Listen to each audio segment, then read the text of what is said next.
वालेकुम स्टूडेंट्स। आज हम बात करेंगे डेंसिटी ऑफ स्टेट्स। तो जैसे कि आपने इसको सॉलिड स्टेट फिजिक्स में भी पढ़ा होगा कि इसका मतलब ये होता है कि पर यूनिट एनर्जी रेंज में कितनी जो एनर्जी स्टेट्स हैं वो पाई जाती हैं। तो हम प्रीवियस लेक्चर के अंदर ये रिलेशन जो है वो ड्राइव कर चुके हैं और उसमें हम ये भी देख चुके हैं कि ये जो एन जे की वैल्यू होती है ये सिंगल वैल्यू नहीं होती, यानी कि एक खास ऑर्बिट नहीं होता, बल्कि ये मुख्तलिफ जो मॉड एक्सिस होते हैं उनका मजमूआ होता है। यानी कि इसके अंदर इक्वेशन नंबर 2 के अंदर हमने इसको फर्स्ट टाइम जो था वो इंट्रोड्यूस किया था और उसमें हमने ये बात की थी कि हमारा ये जो एन स्क्वेयर है it is the combination of N X N Y and N G.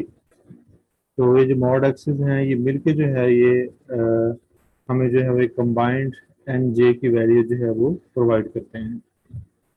तो इसी एन जे को जो है वो हमने वहाँ पर जो है वो इस्तेमाल करना है। तो सिंपली आप क्या करते हैं कि वैल्यूज पुट करते हैं और ये क्वेश्चन नंबर 1 जो एक्सप्रेशन है ये हमारे पास आ जाता है। और इसको इस एक्सप्रेशन को अगर हम जनरलाइज करें, यानी जो जेज हैं जो एक ख़ास जेज लेवल को करस्पॉन्ड करते हैं उसको हटा देते हैं और जनरलाइज लेवल की बात करते हैं, एनर्जी लेवल की बात करते हैं, तो हमारे पास ये एक्सप्रेशन जो है वो आ जाता है। तो इसमें अगर हम एन स्क्वेयर की वैल्यू निकालें तो हमारे पास जो है वो ये एक्सप्रेशन जो है वो बन जाएगा।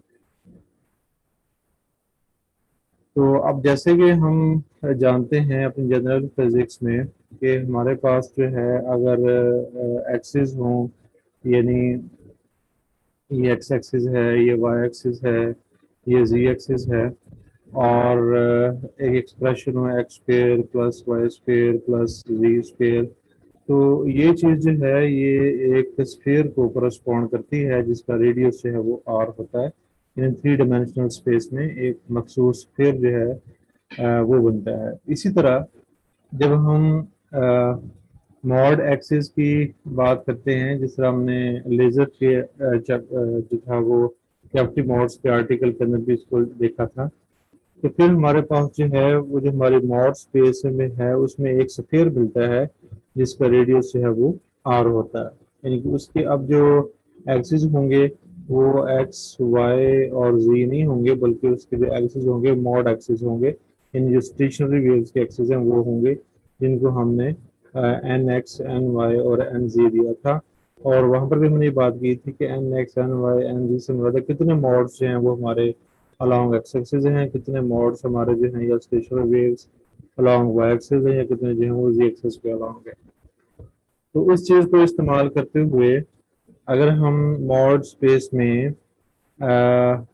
आर स्क्वेयर की वैल्यू करें देखें और उसको फिर यहाँ पर जो है वो पुट करें तो ये हमारे पास जो एक स्पेसिफिक जो है वो स्क्वेयर मिलता है जिसका रेडियस जो है वो आर है। और इसमें एम जो है ए, जैसे कि हमने प्रीवियस बात की है कि ए इज रिलेटेड टू वॉल्यूम, और एच हमारे पास जो है वो प्लैंक्स कांस्टेंट है, और इसमें एप्सिलॉन या ई जो है दैट इज द एनर्जी। इसका मतलब ये है कि ये जो स्फीयर होगा ये एक मखसूस एनर्जी को जो है वो करस्पॉन्ड करेगा। तो उसकी जो रेडियस होगा एनर्जी लेवल का वो हमारे पास जो है वो ये आ जाएगा। और अगर हम इसको मॉड स्पेस में प्लॉट करते हैं तो ये हमारे पास जो है वो टू डायमेंशनल मॉड स्पेस के अंदर हमारे पास जो है एक लेवल मिलता है ये जो है, और इसका रेडियस जो है वो आर है जैसे भी हमने बात की। इसी तरह हम इसको जो है थ्री डायमेंशनल स्पेस के अंदर जो है वो कर सकते हैं।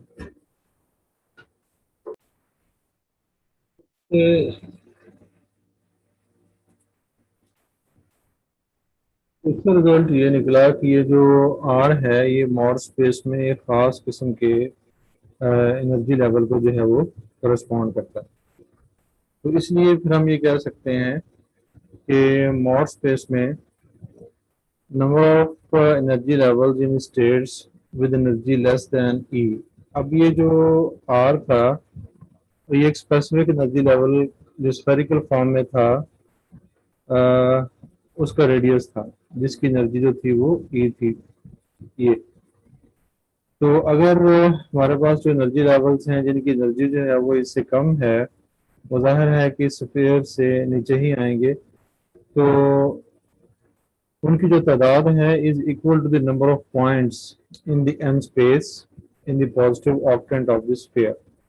तो जो हमारी positive octant of the sphere, मतलब स्फीयर का जो आठवां हिस्सा है, उसके जो है वॉल्यूम के बराबर हो। जैसे हम पहले भी बात कर चुके हैं कि जो वॉल्यूम होता है वो हमें एक टोटल अवेलेबल स्पेस जो है वो प्रोवाइड करता है जिसमें कोई चीज़ जो है वो आ सकती है। तो यहाँ पे चूंकि हम एनर्जी के लिहाज से बात कर रहे हैं, लिहाजा जितने भी अवेलेबल पॉइंट्स होंगे they will be energy states.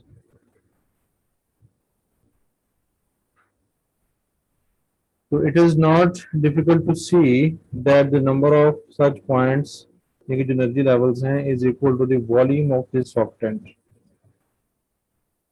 So as long as the sphere is not too small.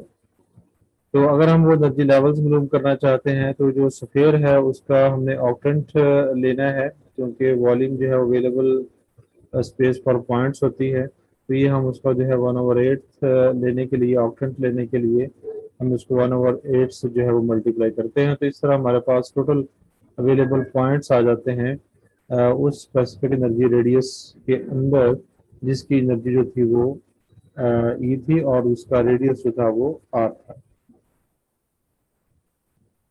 तो ये हमारे पास जो है टोटल नंबर ऑफ पॉइंट्स है वो आ जाएंगे। तब अगर हम इसमें आर की जो वैल्यू है जो भी हमने निकाली है प्रीवियसली वो पुट करते हैं तो हमारे पास जो है वो ये रिजल्ट बन जाता है। तो इसको जब हम इसके जो कांस्टेंट्स हैं उसके हिसाब से इसको रीअरेंज करते हैं, तो ये हमें पता है कि ऑलरेडी कांस्टेंट है इसमें मास, एज, और ये जो ए है ये रिलेटेड टू पैरामीटर। ये पैरामीटर जो है वॉल्यूम से रिलेटेड है। तो ये हमारे पास जो है एक रिजल्ट जो है बन जाता है। तो इस तरह हमारे पास जो है वो इस एनर्जी लेवल में टोटल नंबर ऑफ पॉइंट्स जो हैं वो आ जाते हैं। In total number of energy level जो है वो हमारे पास जो है वो आ जाते हैं। तो अब अगर हम कंसिडर करें a slightly larger octant containing n plus dn points, मतलब एक फर्ज करें ये हमारे पास जो था वो आर के करस्पॉन्डिंग था और इसके अंदर जो नंबर ऑफ पॉइंट्स थे वो n थे, और इसमें एक और फर्ज कर लें कि बाहर एक और, इसको हम आर कह लेते हैं और इसको आर प्राइम कह लेते हैं, उसका जो रेडियस है।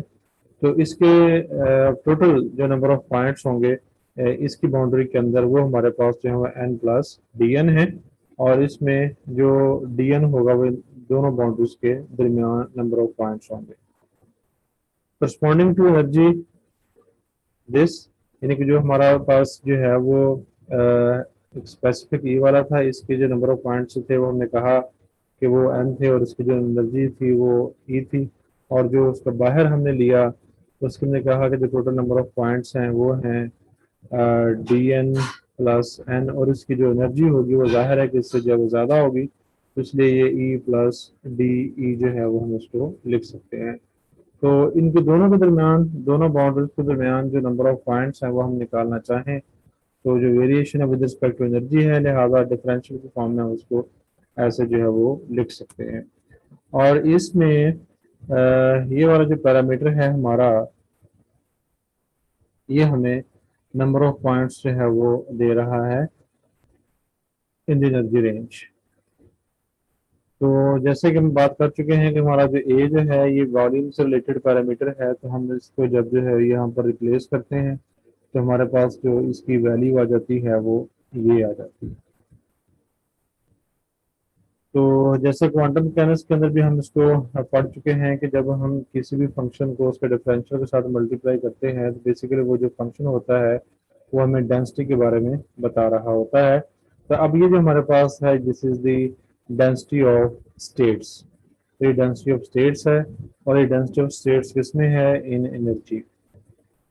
तो इसका मतलब क्या होगा, the number of states with energies between this energy and this energy, और इनकी जो तादाद होगी, इनकी डेंसिटी जो है वो स्पेसिफिक होगी जिसको हमने जी ई कहा है, और जो उनकी तादाद है जब हम उसको डिफरेंशियल के साथ मल्टीप्लाई करते हैं तो हमारे पास जो है वो उसकी तादाद आ जाती है। जिस तरह हमने जो है वो प्रोबेबिलिटी और प्रोबेबिलिटी डेंसिटी के बारे में पढ़ा हुआ है क्वांटम मैकेनिक्स में।